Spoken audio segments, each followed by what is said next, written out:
السلام علیکم ورحمۃ اللہ وبرکاتہ۔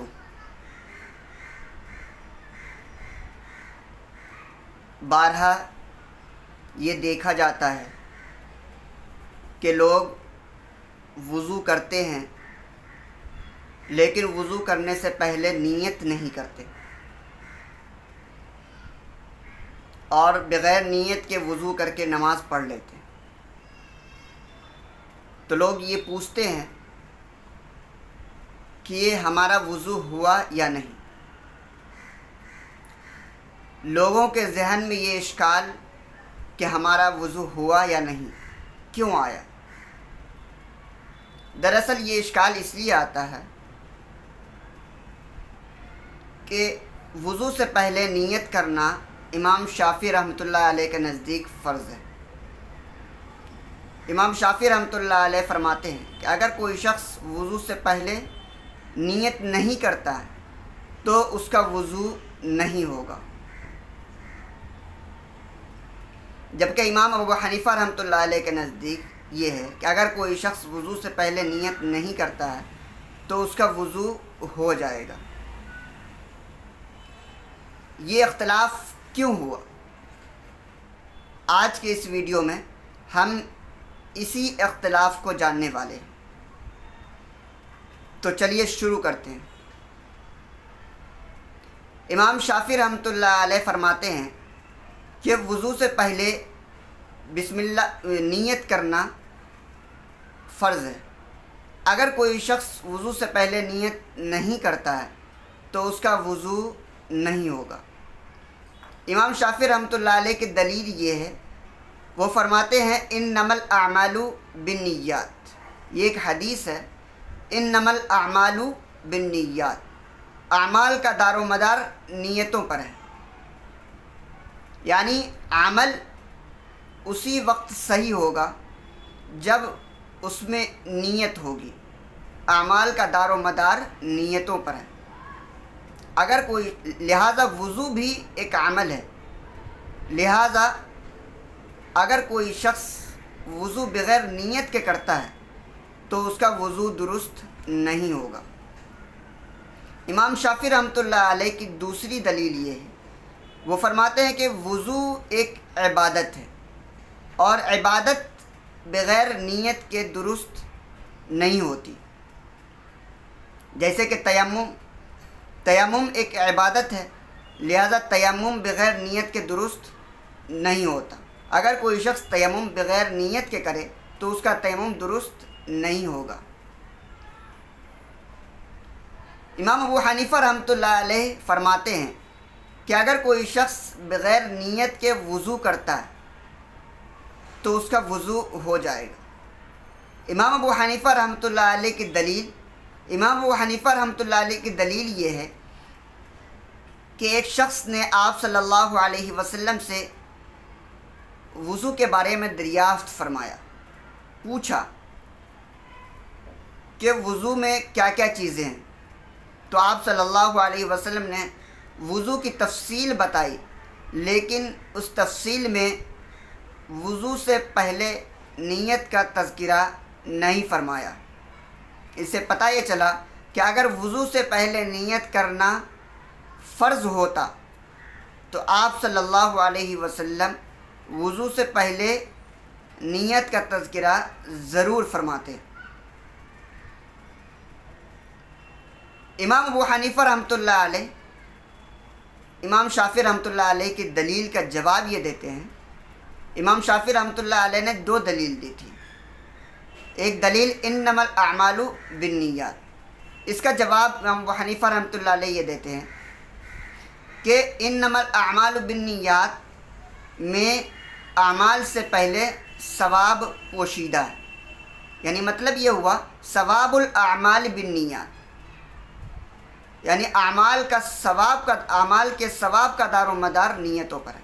یعنی اگر کوئی شخص کوئی عمل کرتا ہے اور بغیر نیت کے کرتا ہے تو وہ عمل درست ہو جائے گا لیکن ثواب نہیں ملے گا، لہذا اعمال کے ثواب کا دار و مدار نیتوں پر ہے۔ اگر کوئی شخص نیت کے ساتھ کوئی کام کرتا ہے اور تو اس عمل کا ثواب اسے ملے گا۔ لہذا اگر کوئی شخص وضو بغیر نیت کے کرتا ہے تو وضو تو درست ہو جائے گا لیکن ثواب نہیں ملے گا۔ اس حدیث کا دوسرا جواب یہ ہے کہ انما الاعمال بالنیات میں اعمال سے مراد یہ اعمال مستقلہ ہے، یعنی وہ اعمال جو بذات خود مقصود ہے، اور وہ اعمال جو بذات خود مقصود نہیں ہے یہاں پر وہ عمل مراد نہیں۔ مطلب کیا ہوا؟ مطلب یہ ہوا کہ ایک عمل جو بذات خود عبادت ہے جیسے نماز، اور ایک عمل ہے جو بذات خود عبادت نہیں ہے بلکہ وہ عبادت اس لیے بنتا ہے کہ اس کے ذریعے سے ایک عبادت انجام دیا جائے گا، ایک عبادت کی جائے گی، اس لیے وہ عبادت بنتا ہے۔ تو وضو یہ نماز کے لیے شرط ہے، نماز کی وجہ سے یہ وضو عبادت بن گیا، تو بذات خود یہ وضو عبادت نہیں ہے۔ ہاں نماز بذات خود عبادت ہے، تو جو عمل بذات خود عبادت ہے وہ بغیر نیت کے درست نہیں ہوگا، اور جو بذات خود عبادت نہیں ہے وہ بغیر نیت کے درست ہو جائے گا۔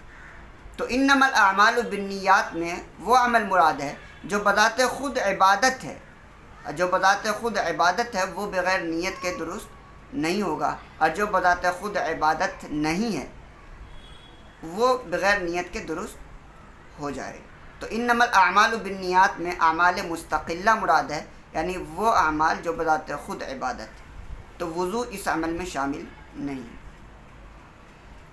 امام شافعی رحمۃ اللہ علیہ نے ایک دوسری دلیل دی تھی کہ وضو ایک عبادت ہے، اور عبادت بغیر نیت کے درست نہیں ہوتی، جیسے کہ تیمم یہ ایک عبادت ہے اور یہ بغیر نیت کے درست نہیں ہوتا۔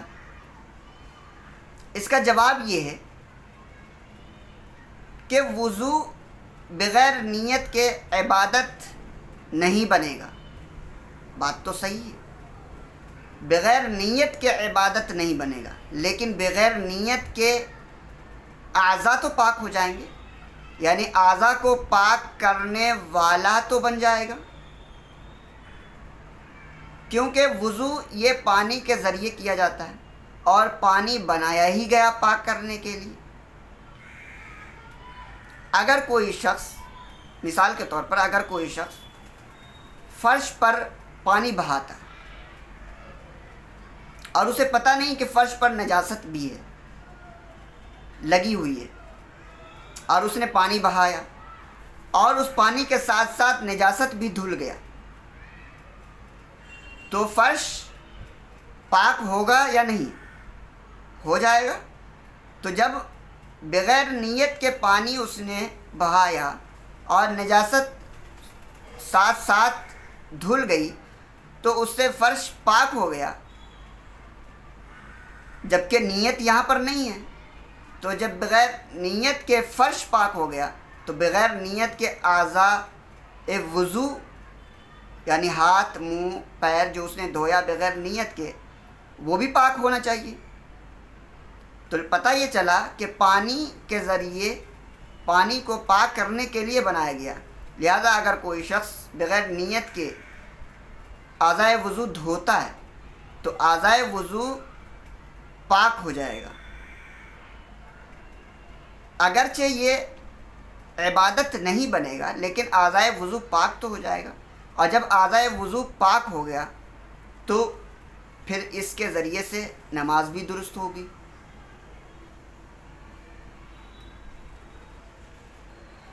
مجھے امید ہے کہ آپ میری بات سمجھ رہے ہوں گے، یعنی بغیر نیت کے عبادت نہیں بنے گا، تو بغیر نیت کے یہ وضو کم سے کم اعضائے وضو پاک کرنے والا تو ہوگا، اعضائے وضو کو پاک کرنے والا ہوگا، اور جب اعضائے وضو کو پاک کرنے والا ہو گیا یہ وضو، تو اس کے ذریعے سے نماز درست ہوگی، یہ وضو بھی درست ہوگا اور اس کے ذریعے سے نماز درست ہو جائے گی۔ تو خلاصہ یہ کہ امام شافعی رحمۃ اللہ علیہ نے تو اعضائے وضو کو پاک کرنے والا ہو گیا، اور وہ جو امام شافعی رحمۃ اللہ علیہ نے جو قیاس کیا تیمم پر کہ تیمم ایک عبادت ہے اور اس میں نیت ضروری ہے، تو اس کا جواب یہ ہے کہ تیمم یہ مٹی سے کیا جاتا ہے اور مٹی پاک کرنے کے لیے نہیں بنایا گیا۔ تو جب مٹی پاک کرنے کے لیے نہیں بنایا گیا ہے تو اس کو وہ پاک کرنے والا اسی وقت بنے گا جب اس میں نیت ہوگی۔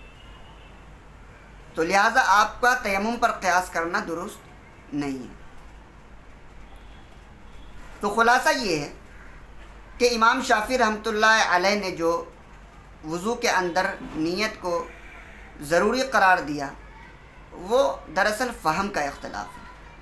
انہوں نے انما الاعمال بالنیات میں سارے اعمال شامل کر دیے، اور امام ابو حنیفہ رحمۃ اللہ علیہ نے سارے اعمال کو شامل نہیں کیا، یا اس میں ثواب پوشیدہ رکھا کہ ثواب اسی وقت ملے گا جب نیت ہوگی۔ تو دراصل فہم کا اختلاف ہے، اور اسی فہم کے اختلاف کی وجہ سے یہ اختلاف ہو گیا۔ امام شافعی رحمۃ اللہ علیہ نے فرمایا کہ وضو سے پہلے نیت کرنا ضروری ہے، امام ابو حنیفہ رحمۃ اللہ علیہ نے فرمایا کہ وضو سے پہلے نیت کرنا ضروری نہیں ہے، بغیر نیت کے وضو ہو جائے گا۔ امید ہے کہ آپ میری بات سمجھ گئے ہوں گے۔ آج کے لیے اتنا ہی۔ السلام علیکم ورحمۃ اللہ وبرکاتہ۔